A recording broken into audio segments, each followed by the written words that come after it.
안녕하세요. 나라말씀 국어학원 김도기 원장입니다. 반갑습니다. 오늘은 저와 함께 수능 국어 수업을 좀 진행해 볼까 하는데요. 오늘 수업의 내용은 낯선 시를 접근하는 방법, 그 중에서도 대상 중심의 시를 접근하는 방법, 즉 해석하는 방법에 대해서 소개해 드릴까 합니다. 여러분들 이제 수능 시험을 본다거나 아니면 모의고사 국어 시험을 볼 때 본인이 배우지 않은 작품이 수능에 나올 수도 있고 또 모의고사에 이렇게 종종 잘 나오죠. 이제 그랬을 때 당황하지 않고 그것을 스스로 분석해서 시험 문제를 잘 풀 수 있는 그런 기초가 되는 어떤 수업이 되겠습니다. 우선 여러분들 수능이나 모의고사에서 현대시가 출제되는 기출되는 어떤 양상 방식을 좀 짧게 말씀을 좀 드리면 물론 이제 현대시만 나오는 경우도 있고 갈래복합이라고 해서 현대시와 이제 산문, 이렇게 운문과 산문이 결합되는 경우도 있을 수 있고요. 그리고 뭐 평론과 그리고 현대시가 이렇게 나올 수도 있습니다. 그래서 근데 이제 현대시만 이렇게 나왔을 때를 좀 살펴보면 우리가 알고 있는 친숙한 시, 이 친숙한 시가 뭐 가로 이렇게 나온다든가, 그 다음에 이제 나 같은 부분에 바로 이제 낯선 시가 처음 배우는 이 낯선 시가 이렇게 배치가 돼서 이렇게 출제가 되는 경우가 종종 있죠. 그랬을 때 이 낯선 시에도 크게 저는 세 가지로 나누어서 이렇게 접근하라라고 이제 학생들한테 가르칩니다. 첫 번째는 이제 대상 중심의 시고, 두 번째는 이제 정서 중심의 시인데, 이 대상 중심의 시와 정서 중심의 시가 칼같이 이렇게 딱 나눠지는 건 또 아니에요. 이 두 가지가 이렇게 세 번째 여기서 말하는 것처럼 두 가지가 이렇게 결합되어 있는 그런 어떤 시들이 좀 고난이도 시가 좀 있죠. 그런데 그런 어떤 시들, 두 가지 정서 중심과 대상 중심의 어떤 시가 이렇게 결합되어 있는 시도 처음에 여러분들이 기초를 닦아가는 과정, 즉 처음에 모르는 어떤 시를 스스로 분석하는 어떤 출발은 이것을 좀 분리해서 이렇게 좀 접근하자라는 차원에서 제가 이제 강의를 이렇게 나누어서 촬영을 하는 겁니다. 자, 그러면 낯선 시 접근하는 방법, 대상 중심의 시와 정서 중심의 시가 뭔지 또 간략하게는 또 소개를 해드리고 가야 되겠죠. 이 대상 중심의 시라고 하는 것은 뭐 예를 들어서 어떤 시적 대상, 중심 대상이 시에서 시적 화자가 말하고자 하는 어떤 주제가 됐을 때 이것을 우리가 대상 중심이라고 하고요. 그리고 두 번째는 정서 중심의 시는 이 상황 속에서 시적 화자의 어떤 정서를 파악하는 그것이 이제 독해의 주안점인 그런 시를 말하는 거고요. 우리가 대체적으로 많이 배웠었던 뭐 고1 과정에서 남신의주, 유동, 박시봉박, 백성님의 어떤 시 배운 적 있죠. 뭐 그런 어떤 작품에서 시적 화자의 어떤 처지, 상황, 그 상황 속에서 화자의 어떤 정서, 심리 상태, 그리고 그런 어떤 상황의 대응 방식, 뭐 이런 것들이 또 독해의 주안점이었죠. 뭐 이런 식으로 해서 이 각각의 어떤 특징이 드러나는 어떤 작품들이 있고요.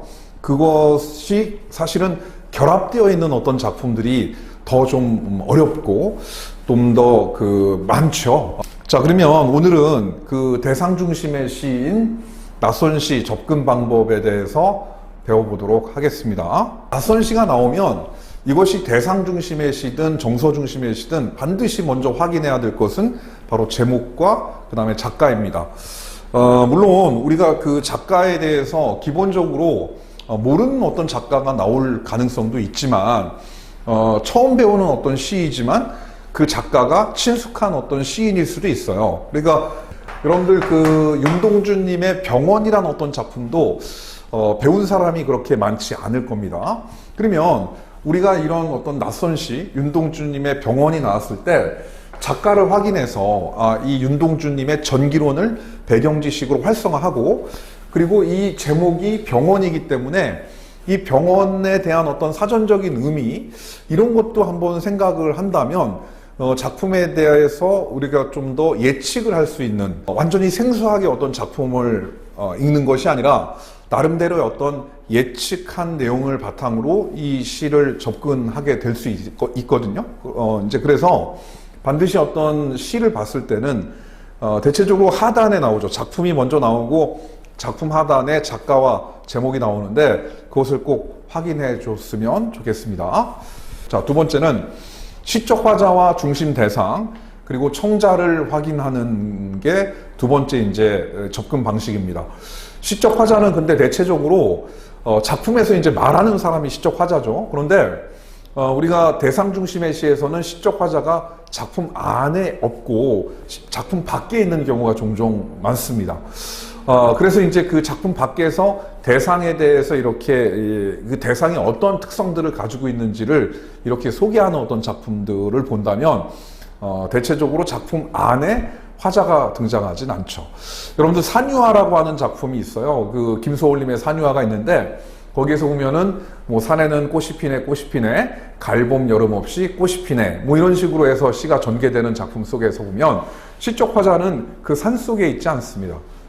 그 산 속에 피어있는 꽃을 이렇게 멀리서 바라보는 어떤 시적 화자가 등장하죠. 그리고 두 번째는 이제 대상을 확인해야 됩니다. 그래서 이 대상은 물론 한 가지 대상이 시적 대상은 아니고 여러 가지가 다 대상이 될 수 있어요. 그리고 청자 확인하시고, 자, 다음은 이 대상의 속성을 파악하는 방법입니다. 이거는 상당히 좀 저와 함께 이제 껍데기는 가라라고 하는 작품을 통해 가지고 실제 적용하면서 이렇게 확인을 좀 하셔야 될 텐데요. 먼저 어떤 시어 또는 중심 대상을 꾸며주는 수식어 부분을 확인하시고, 그리고 그 서술어 부분, 뒤에 오는 서술어 부분도 속성으로 파악을 하시고, 그리고 시어가 가지고 있는 그 자체의 관념적 이미지가 있어요. 여러분들 예를 들어서 껍데기와 알맹이라고 하는 시어가 동시에 이렇게 제시된다고 한다면 여러분들 껍데기 같은 경우에 어떤 식으로 좀 해석이 될까요? 알맹이랑 같이 봤을 때, 그렇죠. 알맹이는 뭔가 실제적인 어떤 것들, 그 다음에 껍데기는 그 실제적인 것을 이렇게 둘러싸고 있는 어떤 외형적인 것들, 뭐 이렇게도 볼 수도 있고요. 실제 가치 비중으로 본다면 알맹이가 좀 더 가치가 있고 껍데기는 가치가 없다, 뭐 이렇게도 생각할 수 있겠죠. 그래서 이제 그런 어떤 시어가 가지고 있는 관념적 이미지, 물론 그 시 속에서 파악을 해야 되는데 그것도 이렇게 볼 수가 있겠고요. 그 다음에 이제 이 두 개의 대립된 어떤 이미지의 시어가 나왔을 때 각각의 어떤 속성을 역추리하는 것도 필요합니다. 자, 다음은 이제 마지막으로 어떤 그 모의고사나 수능에서는 이 시에 대한 어떤 정보를 담고 있는 어떤 부분들이 있어요. 그러니까 예를 들어서 보기가 주어진다면 그 시에 대한 어떤 그 창작 동기나 배경, 또는 어떤 이 시를 쓴 작가의 전기론적 삶, 뭐 이런 것들이 정보로 제공되는데 그거를 통해서 작품에 대한 어떤 대상 또는 작품 그 자체에 대한 어떤 해석의 실마리를 이렇게 얻을 수 있다는 것도 좀 알아두셨으면 합니다. 그리고 마지막으로 이제 선택지를 통해서도 작품이나 어떤 작품 속의 대상에 대한 정보, 특성, 속성을 파악할 수 있는데요. 예를 들어서 이제 제가 이제 많이 학생들한테 하는 말 중에 적절하지 않은 것을 고르시오 하는 문제 같은 경우에 모의고사나 수능에서 그런 경우에는 답이 하나이기 때문에 나머지 4개의 설명이 옳은 설명이다. 그러니까 어떤 문제를 풀기 전에 작품을 해석하는 데 있어서 그런 적절하지 않은 작품에 대한 해설을 고르시오 하고 하는 문제의 선택지를 좀 미리 봐두는 것도 도움이 된다라고 얘기를 하거든요. 그래서 그런 선택지들 속에서도 어떤 실마리가 나와 있을 수 있습니다. 그래서 그런 걸 통해 가지고 작품을 대상의 속성을 파악하면 될 것 같고요. 그 다음에 이제 대상을 대하는 태도, 뭐 긍정적인 태도나 부정적인 태도, 크게 둘로 나눌 수도 있고, 또 어떤 긍정적이라면 예찬적인 어떤 태도, 또는 무엇인가 지향하는 어떤 그런 태도가 나타날 수도 있고요. 부정적이라면 뭔가를 이제 거부하고 그것을 좀 제거하려고 하는 그런 어떤 태도도 나올 수 있겠고요. 그래서 그런 어떤 시, 대상 중심의 시, 시적 화자 또는 작가가 시적 화자를 통해서 말하고자 하는 바가 어떤 대상에 대한 성질과 특성을 얘기하려고 한다면 그것이 바로 그 시의 주제의식이 되겠죠. 자, 이렇게 대상 중심의 시, 처음 보는 대상 중심의 낯선 시를 접근하는 방법을 개념적으로 좀 제가 가볍게 말씀을 좀 드렸고요. 이제부터는 그것을 실제 작품, 바로 껍데기는 신동엽의 껍데기는 가라라고 하는 작품에 적용해서 여러분들이 확실하게 이 적용법을 숙지할 수 있도록 해봅시다.